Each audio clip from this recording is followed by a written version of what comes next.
Hello my dear student, कैसे हैं आप लोग? बढ़िया, एकदम बढ़िया रहते। देखिए मेरे प्यारे स्टूडेंट, क्लास 12th का जो है केमिस्ट्री का मॉडल सेट ये 3 है। मॉडल पेपर जो है सेट नंबर 3 है, ठीक है। जिसमें कि आप लोग को 2 सेट करा दिया हूँ, उसका प्ले लिस्ट बना दिया हूँ। चैप्टर बाई चैप्टर भी ऑब्जेक्टिव करा चुका हूँ। सभी विषयों का प्ले लिस्ट आप लोगों को बना दिया गया, वहाँ से आप लोग देख सकते हैं। तो चलिए, इसमें जो है बहुत ही इंपॉर्टेंट ऑब्जेक्टिव है जो आप लोगों के एग्जाम हॉल में 20 नंबर इस सेट से आने की संभावना है। तो आप लोग पूरा पूरा देखें, ठीक है, जिससे आप लोगों को पूरा पूरा नंबर भी आएगा। देखिए मेरे प्यारे स्टूडेंट, कह रहा है ग्रेफाइट किस प्रकार का क्रिस्टल है। तो देखिए आप लोग को मैं बताता हूँ, ग्रेफाइट जो है सहसंयोजक क्रिस्टल होता है। जो sp2 प्रसंकरण, हीरा भी सहसंयोजक होता है, याद रखेंगे। आगे क्या कर रहा है, पिंड केंद्रित यानी कि BCC कह रहा है। घनाकार इकाई सेल में परमाणुओं की संख्या क्या होती है। तो देखिए SCC होता है, एक BCC होता है और एक FCC होता है। तो SCC में 1 होता है, BCC में 2 और FCC में 3 होता है, याद रखेंगे। तो यहाँ पर BCC कह रहा है पिंड केंद्रित, तो यहाँ पर 2 हो जाएगा, ऑप्शन नंबर ए। नेक्स्ट क्या कर रहा है मेरे प्यारे स्टूडेंट, अगर आप लोग कोई भी चीज़ में दिक्कत है, केमिस्ट्री या फिजिक्स कोई भी सब्जेक्ट में, तो आप लोग डायरेक्ट एकदम कमेंट चैट में कमेंट करें और टेलीग्राम ज्वाइन कीजिए। और क्वेश्चन का फोटो खींच करके आप लोग बताइए, उसका फुल सॉल्यूशन करके मैं आप लोग को स्मार्ट बोर्ड पर डालूंगा। विलियन के अनुसंग गुणधर्म का उदाहरण कौन है। तो वो क्वथनांक का उन्नयन होता है, वाष्प दाब होता है, प्रासरण दाब होता है और हिमांक होता है, याद रखेंगे। आगे कह रहा है कि निम्नलिखित में कौन सा पदार्थ सबसे अधिक हिमांक अवनमन उत्पन्न करता है। तो जो देखिए, सबसे पहले ये आणविक क्रिस्टल को हटा दीजिए। इस पर 1 प्लस 1 पर माइनस, और इस पर 2 प्लस हो जाएगा और इस पर 2 माइनस हो जाएगा। तो जो ज़्यादा प्लस माइनस में टूटता है उसका हिमांक, क्वथनांक, गलनांक सबसे ज़्यादा होता है। आगे बढ़ते हैं। आगे क्या कह रहा है कि द्रवित NaCl के वैद्युत अपघटन से कैथोड पर मुक्त होता है। देखिए, तो कैथोड पर होता है प्लस वाला, ठीक है ना, एनोड पर होगा माइनस वाला, ठीक है ना, माइनस वाला। तो यहाँ पर हो जाएगा आप लोगों को सोडियम। क्या हो जाएगा? सोडियम। आगे चलते हैं।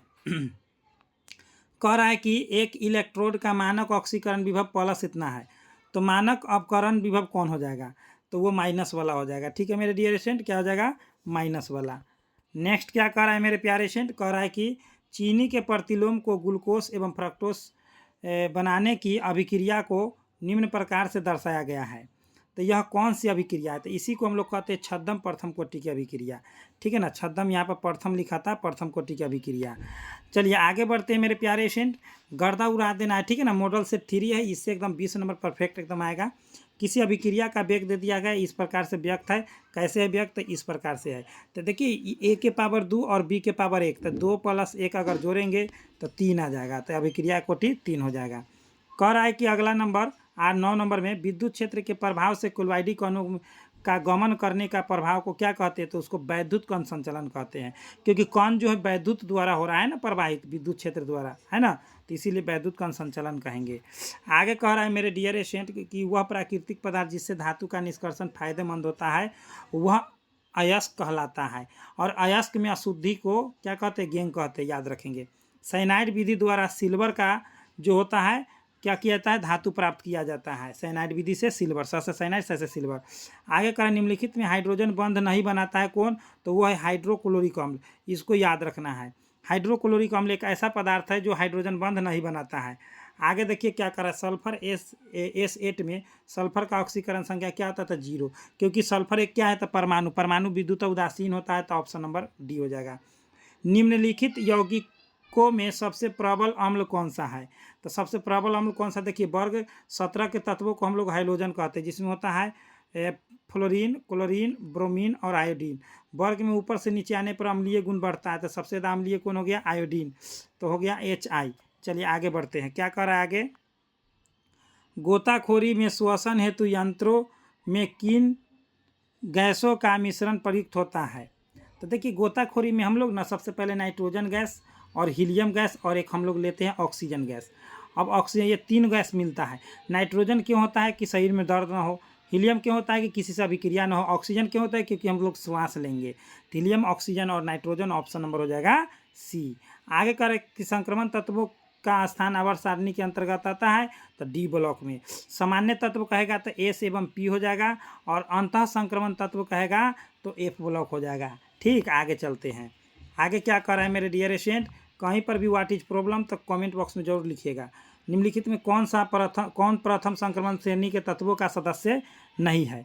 तो वो आप लोग को मैग्नीशियम। मैग्नीशियम क्यों? क्योंकि ये जो है आप लोग को S ब्लॉक का तत्व है, यानी कि आप लोगों को सामान्य तत्व है ना। चलिए आगे बढ़ते हैं। आगे क्या कर रहा है मेरे प्यारे स्टूडेंट, अगला क्वेश्चन कि लैंथेनाइड संकुचन किस तथ्य के लिए उत्तरदायी है। तो उसमें जो होता है मेरे प्यारे स्टूडेंट, जुर्कोनियम तथा हाफनियम का त्रिज्या लगभग समान होता है। जुर्कोनियम तथा हाफनियम का त्रिज्या लगभग समान होता है। आगे क्या कह रहा है मेरे प्यारे स्टूडेंट, कह रहा है कि निम्नलिखित संक्रमण धातु के आयनों में कौन प्रतिचुंबकीय है। तो कौन प्रतिचुंबकीय है मेरे प्यारे स्टूडेंट, तो यहाँ पर आप लोग को हो जाएगा जिंक पर 2 प्लस जो है प्रतिचुंबकीय, बाकी सब अनुचुंबकीय। और हाँ, कॉपर पर 1 प्लस होगा तो यह प्रतिचुंबकीय हो जाएगा। 2 प्लस है तो अनुचुंबकीय, लेकिन जिंक पर 2 प्लस, कॉपर पर 1 प्लस प्रतिचुंबकीय होता है, याद है, दोनों पूछता है। करा जटिल आयन ये दे दिया है टेट्रा एमिनो कॉपरेट है ना की संरचना वर्ग तलीय है। तो जटिल आयन में Cu पर 2 प्लस का प्रसंकरण क्या हो जाएगा, तो Cu पर 2 प्लस का प्रसंकरण DsP2 हो जाएगा। आगे क्या कह रहा है कि इसमें Pt का ऑक्सीकरण संख्या कह रहा है। तो मेरे प्यारे से ये उदासीन है तो 0 हो जाएगा, ये -3 हो जाएगा, बराबर में -1 है तो इधर माइनस है तो इधर +4 हो जाएगा, ठीक है ना, सॉरी माइनस में प्लस में 2 आएगा, क्योंकि इधर -1 है, इधर -3 है, तो इधर आएगा तो -1 और +3 बराबर +2। ऑप्शन बी जाएगा एकदम करेक्ट, ठीक है। 21 का हो जाएगा बी। नेक्स्ट क्या करें, सेकेंडरी ब्यूटाइल क्लोराइड का IUPAC नेम क्या हो जाएगा। तो देखिए सेकेंडरी ब्यूटाइल क्लोराइड हम लोग अभी बनाएंगे, ठीक। यहाँ पर देखिए सेकेंडरी ब्यूटाइल क्लोराइड, 1 सेकेंड 2, यहाँ पर CH3 और यहाँ पर Cl। अब देखिए 1 2 3 4 यानी कि 2 क्लोरो ब्यूटेन हो जाएगा, 2 chloro butane, option number B हो जाएगा, 2 क्लोरो ब्यूटेन। आगे क्या करा है, निम्नलिखित में किस विधि के द्वारा प्राइमरी सेकेंडरी टर्शियरी अल्कोहल में विभेद किया जाता है। तो ऑक्सीकरण विधि, लुकास प्रतिकारक, विक्टर मेयर, उपयुक्त में सभी हो जाएगा। आगे करा कि निम्नलिखित में किसका प्रयोग निश्चेतक के रूप में होता है। तो निश्चेतक के रूप में क्लोरोफॉर्म का, जिसका सूत्र होता है CCl4 CHCl3 होता है, CHCl3 होता है क्लोरोफॉर्म। CCl4 जो है पायरीन होता है, अग्निशामक में होता है इसका उपयोग। चलिए क्लोरोफॉर्म हो गया। आगे क्या कर रहा है, कैल्शियम एसीटेट को गर्म करने से निम्नलिखित में क्या प्राप्त होता है। तो कैल्शियम एसीटेट को गर्म करने पर एसीटोन बनता है, जिसका सूत्र होता है CH3COCH3, यही एसीटोन का सूत्र है। और इसको जब हम लोग अपकरण कराएंगे तो ये 2 डिग्री अल्कोहल बनाएगा, याद रखेंगे। आगे चलते हैं, कह रहा है कि एल्कोहल में कौन रहता है। तो एल्कोहल में बॉन्ड OH क्रियाशील मूलक रहता है, ये कीटोन है, ठीक है ना। ऑप्शन तो ये होगा, ये एल्डिहाइड है, ये 1 डिग्री अमीन है, ठीक है ना। आगे चलते हैं, आय कारण निम्नलिखित में कौन एल्डिहाइड और कीटोन में विभेद कर सकता है। तो एल्डिहाइड एवं कीटोन में कौन विभेद कर सकता है, तो वो हो जाएगा आप लोगों को फेलिंग विलियन। आगे क्या करें, प्राइमरी एमीन क्रिया का क्रियाशील मूलक निम्नलिखित में कौन है। तो मैं अभी तुरंत बताया कि बॉन्ड NH2 जो है प्राइमरी, बॉन्ड NH जो है सेकेंडरी, N जो है तीनों तरफ से खाली तक टर्शियरी। तो यहाँ पर प्राइमरी कह रहा है तो बॉन्ड NH2 ये हो जाएगा सेकेंडरी, और ये हो जाएगा, अब टर्शियरी है नहीं, ठीक है ना। ये अमोनिया है, अमोनिया sp3 पर संकरण दर्शाता है। आगे करें कि तनु एवं अल्प क्षारीय पोटेशियम परमैंगनेट के घोल को कहा जाता है, क्या कहा जाता है। तो तनु एवं अल्प पोटेशियम परमैंगनेट के घोल को बेयर अभिकर्मक कहा जाता है। आगे कह रहा है कि फिनॉल को जस्ता चूर्ण के साथ गर्म करने पर बेंजीन बनता है मेरे प्यारे सेंट, ठीक है ना। फिनॉल को जब देखिए, फिनॉल होता है C6H5OH होता है ना, और जब इसको जस्ता चूर्ण के साथ गर्म करेंगे तो ये जिंक ऑक्साइड बन के निकल जाएगा, तब बचेगा C6 और H6, O तो निकल गया, तो C6H6 बेंजीन बन जाता है, याद रखेंगे, ऑप्शन नंबर सी। नेक्स्ट क्या कर रहा है, अगला कार्बोक्सिलिक अम्लों की क्रियाशील मूलक क्या होता है, बॉन्ड COOH होता है, तो ऑप्शन नंबर सी। ये एल्डिहाइड है, ये कीटोन है, ये अल्कोहल है, याद रखेंगे। आगे क्या कर रहा है मेरे प्यारे स्टूडेंट, कह रहा है कि एक कार्बोनिल यौगिक की अभिक्रिया सोडियम बाई कार्बोनेट के संतृप्त जलीय विलयन से कराने पर फटफटाहट होती है। तो निम्न में से वह यौगिक कौन सा है। तो निम्न में से वह यौगिक कौन सा है, तो हम लोग इधर देखेंगे कि कौन सा यौगिक है। तो मेरे प्यारे इसमें फटफटाहट जब उत्पन्न होती है तो वह यौगिक कौन सा होगा, सो पूछा है ना। तो वो जगह एसिटिक एसिड, यानी कि CH3 है ना, बॉन्ड COOH है ना, CH3 bond COOH, acetic acid जो सिरका में पाया जाता है। अब आगे कह रहा है कि ईस्टर को निम्नलिखित में किस सूत्र से व्यक्त करते हैं। तो COOR, लास्ट में R लगा लाना चाहिए, तो E नहीं होगा, शुरू लास्ट में COO नहीं है, COOH है, ये भी नहीं होगा, COOR यहाँ पर हो जाएगा, ऑप्शन नंबर ये। तो ये क्या है, तो ये कीटोन है, ये कार्बोक्सिलिक है, ये एल्डिहाइड है, और ये हो जाएगा ऑप्शन नंबर बी कीटोन, या एस्टर। नाइट्रो एल्केन के अपकरण से क्या बनता है। तो नाइट्रो एल्केन के अवकरण से जो है मेरे डियर स्टूडेंट वो प्राइमरी एमीन बनता है, R बॉन्ड NH2 बनता है, ठीक है ना। चलिए आगे बढ़ते हैं। कह रहा है DNA तथा RNA में समान भस्म उपस्थित है, कौन सा है? DNA तथा RNA में समान भस्म कौन सा उपस्थित है, सो पूछ रहा है। तो वो जाएगा guanine, adenine, cytosine, option number B हो जाएगा। नेक्स्ट क्या कह रहा है मेरे डियर स्टूडेंट, कह रहा है कि निम्नलिखित में कौन साधारणतया मानव शरीर द्वारा नहीं बनाए जाते हैं। तो मानव शरीर द्वारा जो होता है विटामिन तैयार नहीं किया जाता है, एंजाइम बनता है, प्रोटीन बनता है, प्रोटीन होता है यहाँ, ठीक है ना, और हार्मोन बनता है, लेकिन विटामिन फल फूल से हम लोग प्राप्त करते हैं। आगे कह रहा है 37 में कि निम्नलिखित में किस बहुलक में एमाइड बंध पाया जाता है। तो एमाइड बंध जो है नाइलॉन 6 में एमाइड बंध पाया जाता है, याद रखेंगे। आगे क्या कर रहा है, ऑर्लोन एक बहुलक है, कैसा बहुलक है? तो ऑर्लोन एक प्रकार का एक्रिलोनाइट्राइल का बहुलक है, एक्रिलोनाइट्राइल से बन करके बनता है ऑर्लोन। आगे कह रहा है निम्नलिखित में कौन कृत्रिम मीठा अभिकर्ता है। तो कृत्रिम मीठा अभिकर्ता सैकरीन भी है, स्पार्टम भी है, सोडियम साइक्लोमेट, यानी ऑप्शन नंबर डी हो जाएगा, सभी हो जाएगा। आगे क्या कर रहा है मेरे प्यारे स्टूडेंट, कह रहा है कि निम्नलिखित में कौन दवा बुखार को कम करता है। तो एनाल्जेसिक की एंटीपायरेटिक। तो एंटीपायरेटिक एक ऐसा दवा है जो बुखार को कम करता है, यानी कि ज्वर को दूर करता है, याद रखेंगे मेरे प्यारे लाल। नेक्स्ट कह रहा है 41 में निम्नलिखित में कौन द्वितीयक सेल है। तो लेड स्टोरेज सेल एक प्रकार का द्वितीयक सेल है। आगे बढ़ते हैं, क्या कर रहा है, अधिशोषण की प्रक्रिया कैसी होती है। तो मेरे प्यारे स्टूडेंट याद रखेंगे, अधिशोषण एक ऐसी प्रक्रिया है जो पृष्ठीय घटना होती है सतह पर। आगे करें निम्नलिखित में सबसे प्रबल अम्ल कौन है। तो जिसमें ज़्यादा अधातु होगा, यानी कि Cl होगा, उस वह हो जाएगा। इसमें Cl नहीं है, इसमें 1 Cl है, इसमें 2 Cl है, इसमें 3 Cl है। ऑप्शन में जितना ज़्यादा धातु उतना ज़्यादा अम्लीय। आगे कह रहा है कि टर्शियरी एमीन कौन है। तो मेरे प्यारे स्टूडेंट मैं क्या बताऊँ कि एन अगर अकेला दिखे तो ही होगा टर्शियरी। तो एन अकेला यहाँ पर अकेला दिख रहा है ना, यहाँ पर 2 डिग्री हो जाएगा, ये 1 डिग्री हो जाएगा, ये भी 2 डिग्री हो जाएगा, क्योंकि एच है, यहाँ पर कार्बन नहीं है, और यहाँ पर भी कार्बन है, यहाँ भी कार्बन है, यहाँ भी सटा हुआ कार्बन है, यानी कि 3 डिग्री ऑप्शन नंबर हो जाएगा सी। आगे क्या करा है, आरएनए में पाए जाने वाला प्यूरिन भस्म कौन है। आरएनए में पाए जाने वाले प्यूरिन भस्म गुएनिन है। आगे देखिए, टेफ्लॉन, पॉलीस्टीरीन तथा नियोप्रीन सभी क्या है। तो टेफ्लॉन, पॉलीस्टीरीन तथा नियोप्रीन एक प्रकार का जो है मेरे प्यारे स्टूडेंट सहबहुलक है। आगे याद रखेंगे, कर दर्द निवारक की दवाइयाँ कहलाती है। तो एनाल्जेसिक कहलाती है। एनाल्जेसिक को हम लोग दर्द निवारक कहते हैं हिंदी में। यदि मेरे प्यारे स्टूडेंट अगर PDF नोट अगर आप लोग लेना चाहते हैं, VVI जो आप लोग को डायरेक्ट एग्जाम में टक्कर दे, तो इस नंबर से कॉन्टैक्ट कर ले, 82 29 84 33 52। 100% एकदम एग्जाम में आएगा ही आएगा। 80% से 90% का गारंटी देता हूँ कि इससे कम नहीं आएगा।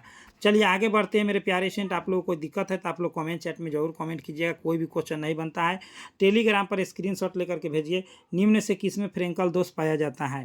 तो फ्रेंकल दोष निम्न में से किस में पाया जाता है, सो पूछा है, तो वो सिल्वर ब्रोमाइड में। सिल्वर ब्रोमाइड जो है एक ऐसा क्रिस्टल है जिसमें फ्रेंकल और शॉटकी दोनों पाया जाता है। आगे देखिए क्या करा है कि वायुमंडलीय दाब पर निम्नलिखित में किसका क्वथनांक सबसे ऊंच होता है। तो देखिए पहले ग्लूकोज को और ये सुक्रोज को और ग्लूकोज को खत्म कीजिए। सबसे ज़्यादा देखिए बेरियम पर 2 प्लस होता है, Cl पर 2 माइनस हो जाएगा। और यहाँ Na 1 है तो 1 प्लस हो जाएगा, Cl जो है 1 है तो 1 माइनस हो जाएगा। तो जितना प्लस माइनस में टूटेगा उसका क्वथनांक या हिमांक या गलनांक सब ज़्यादा होगा। आगे देखिए कह रहा है कि सोडियम क्लोराइड के जलीय घोल का विद्युत विच्छेदन करने पर धनोद एवं ऋणोद पर कौन जाएगा। तो देखिए धनोद पर जाएगा ऑक्सीजन और ऋणोद पर जाएगा हाइड्रोजन। एकदम right answer option number D हो जाएगा, क्योंकि प्लस वाला माइनस पर, माइनस वाला प्लस पर। कह जल में हाइड्रोजन और क्लोरीन गैस अभिक्रिया करता है, शून्य कोटि की अभिक्रिया। याद रखेंगे, दोनों तरफ गैस का निर्माण हो जाए तो वो शून्य कोटि की अभिक्रिया कहलाता है। आगे क्या करा है मेरे डियर स्टूडेंट, आगे ध्यान देंगे। किसी गैस के ठोस सतह पर अधिशोषण की मात्रा निर्भर करती है। किसी गैस के ठोस सतह पर अधिशोषण की मात्रा निर्भर करती है, किस पर निर्भर करती है, तो वह निर्भर करती है गैस के ताप पर। आगे क्या कर रहा है मेरे प्यारे स्टूडेंट कि कच्चा लोहा में अशुद्धि के रूप में निम्नलिखित में कौन सा तत्व अधिक मात्रा में उपस्थित रहता है। तो कच्चा लोहा में अशुद्धि के रूप में कौन सा तत्व जो है अधिक मात्रा में उपस्थित रहता है, तो वह जो है कार्बन रहता है। आगे क्या कर रहा है, निम्नलिखित में कौन सा ऑक्साइड उभयधर्मी है। तो याद रखेंगे कि जिंक ऑक्साइड हो गया, आप लोगों को एल्युमिनियम ऑक्साइड हो गया, ये सभी उभयधर्मी होता है। उभयधर्मी मतलब क्या होता है, जिसमें अम्लीय और क्षारीय दोनों गुण पाया जाता है। आगे क्या कर रहा है मेरे प्यारे स्टूडेंट, निम्नलिखित में सबसे प्रबल लेविस अम्ल कौन है। तो फ्लोरीन, क्लोरीन, ब्रोमीन, ये जो है तीनों चारों जो है वर्ग 17 के तत्व है और ऊपर से नीचे आने पर अम्लीय गुण बढ़ता है, तो आयोडीन सबसे ज़्यादा होगा, तो ऑप्शन नंबर डी हो जाएगा आई वाला। आगे क्या करा है कि हीलियम का मुख्य स्रोत क्या है, तो वो मोनाजाइट है, क्योंकि मोनाजाइट से हीलियम निकलता है। मोनाजाइट एक थोरियम का अयस्क है। निम्न में से कौन उपधातु है, तो Sb जो है एंटीमनी ये उपधातु कहलाता है, ठीक है। चलिए बता कि अधातु है। SO2 में अणु में SO2 यानी कि सल्फर डाइऑक्साइड अणु में एक बार पूछ चुका है कि SO2 को क्या कहते हैं, तो सल्फर डाइऑक्साइड कहते हैं। तो इसमें परमाणु का प्रसंकरण क्या हो जाएगा SO2 में, तो 58 का मेरे प्यारे स्टूडेंट आप लोगों का करेक्ट है, DsP2 हो जाएगा। आगे कह रहा है मेरे प्यारे स्टूडेंट H3PO3 एक है, तो देखिए मैं आप लोग को बताता हूँ। H3PO2 एक भास्मिक होता है, H3PO3 द्विभास्मिक होता है, H3PO4 त्रिभास्मिक होता है, ठीक। तो यहाँ पर आप लोग को क्या हो जाएगा, 3 दिया हुआ था, द्विभास्मिक हो जाएगा। चलिए आगे बढ़ते हैं। मर्क्यूरस आयन का सूत्र कौन होता है, तो मर्क्यूरस आयन का सूत्र जो होता है Hg2 पर प्लस, उस पर 2+ हो जाएगा। औरम धातु क्या है, तो धातु परमाणु विद्युत उदासीन होता है, यानी कि इनमें से कोई नहीं, जीरो होगा, ठीक है ना, जीरो होता, उस पर आयन है ही नहीं। अब आगे कह रहा है कि प्रसंकरण इसका क्या हो जाएगा, पोटेशियम हेक्सासाइनोफेरेट का। पोटेशियम हेक्सासाइनोफेरेट का क्या हो जाएगा, सो पूछ रहा है। पोटेशियम हेक्सासाइनोफेरेट का जो है प्रसंकरण कौन सा हो जाएगा मेरे डियर स्टूडेंट, तो उसका प्रसंकरण हो जाएगा D2sp3। आगे कह रहा है कि इथाइल क्लोराइड में सिल्वर साइनाइड के साथ गर्म करने पर प्राप्त होता है, क्या प्राप्त होता है, तो वह प्राप्त होता है मेरे प्यारे स्टूडेंट, आप लोग का एकदम करेक्ट आंसर है इथाइल साइनाइड होगा, ठीक है ना, एक हटा के एक सटा के। आगे कह रहा है कि इथाइल अल्कोहल के साथ किस यौगिक की अभिक्रिया से इथाइल ब्रोमाइड बनता है, तो कौन सा यौगिक का अभिक्रिया कराएंगे जो इथाइल ब्रोमाइड बन जाएगा। तो हम लोग देखते हैं यौगिक कौन कौन सा यौगिक है, ऑप्शन में दिया हुआ। तो देखिए मेरे डियर स्टूडेंट याद रखेंगे आप लोग, ठीक है ना। 64 का आप लोग का करेक्ट आया है Br2। आगे क्या करा है, सोडियम, ठीक है ना, सोडियम एथॉक्साइड, इसका सूत्र होता है कैसे, देखिए यहाँ पर सोडियम एथॉक्साइड का CH3 है ना, CO है ना, CO CH2ONA, इसको कहते हैं सोडियम एथॉक्साइड। तो इसको ब्रोमो एथेन से अभिक्रिया करा के क्या देता है, तो ब्रोमो एथेन से जब इसको अभिक्रिया कराएंगे मेरे प्यारे स्टूडेंट, तो ये देगा हम लोगों को डाइथाइल ईथर। आगे देखिए करा कि ये जो है ये सूत्र दिया गया, इसमें कितने ईथर प्रदर्शित होंगे, समावयवी ईथर का, तो ईथर का इसमें कितना समावयव प्रदर्शित होगा, तो वो 3 समावयव प्रदर्शित होगा।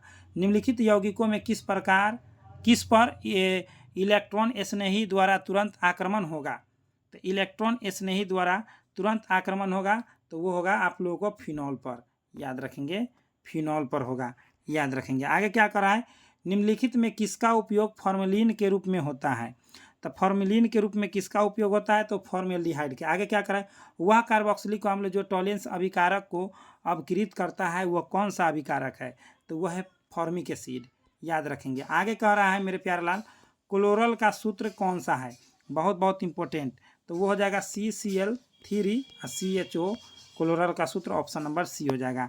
मेरे प्यारे स्टूडेंट मैं टॉप मोस्ट इंपोर्टेंट 70 ऑब्जेक्टिव करा दिया हूँ, 3 सेट ये लगा करके हो गया, 3 सेट मैं करा दिया हूँ, model set, official model set जो आपको यहीं से एग्जाम में आता है 100%।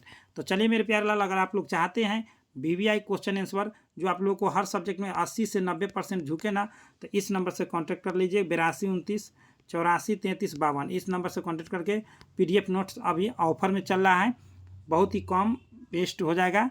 चलिए जल्दी सब्जेक्टिव ऑब्जेक्टिव दोनों मिलेगा। तो चलिए मेरे प्यारे स्टूडेंट आगे बताते हैं, और फ्री ऑफ कॉस्ट कहाँ से पढ़ाई करेंगे आप लोग, ऑनलाइन शो। यदि आप लोग फ्री ऑफ कॉस्ट लेना चाहते हैं PDF नोट्स, तो आप लोग गूगल या क्रोम पर आइए, सर्च कीजिए स्टडी सिलेबस, ठीक।